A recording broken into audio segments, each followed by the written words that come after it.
आता आपण चाललो आहोत जंगलाच्या दिशेने करवंद काढण्यासाठी। हिरव्यागार अशा गर्द छायेतून, झाडा झुडपांच्या काटेरी या वनातून आता आपण चाललो आहोत।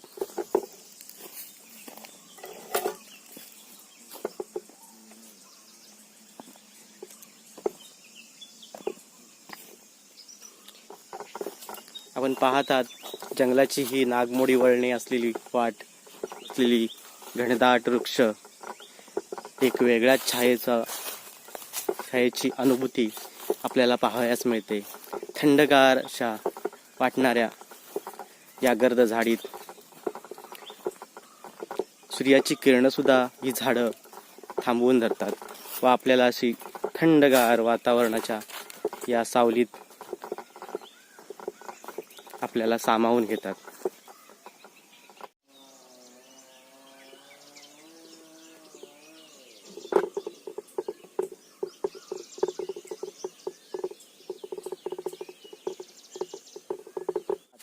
जंगलमध्ये हिरवीगार करवंद, चला तोडूया आपण।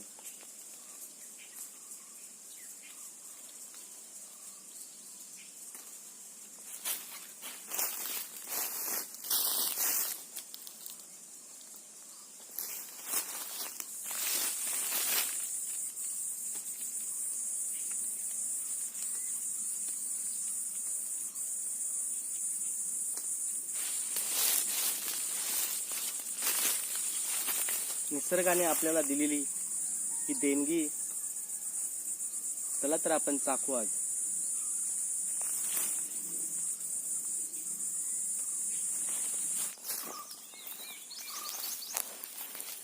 फुलांनी भरलेला वसंत ऋतू आता संपण्याची वेळ आली।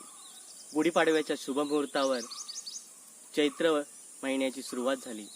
हिंदू वर्षातील हे नववर्ष आपल्याला एक नवीनच वेगळीच चाहूल लावून देते, ती म्हणजे फुलांनी भरलेल्या या कोकण सृष्टीत एक भर पडते, ती म्हणजे विविध प्रकारच्या फळांची। करवंद, जांभूळ, आंबा, फणस, त्याचप्रमाणे आम्हाला ह्या निसर्गातून मिळणारी ही एक वेगळीच पर्वणी आहे।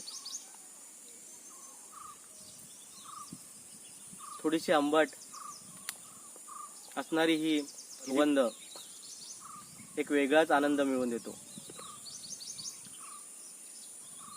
निसर्गात मुक्त प्रमाणात उपलब्ध असणारी ही हिरवीगार करवंद खाण्याची मजा खूपच वेगळी असते। मित्रहो, या निसर्गाने आम्हाला खूप काही दिलं। बोर, आंबा, जांभूळ इत्यादी प्रकारची अनेक फळं या निसर्गामध्ये मुबलक प्रमाणात, मुक्त प्रमाणात आपल्याला मिळतात। त्याचा आनंद आपण जरूर घेऊया।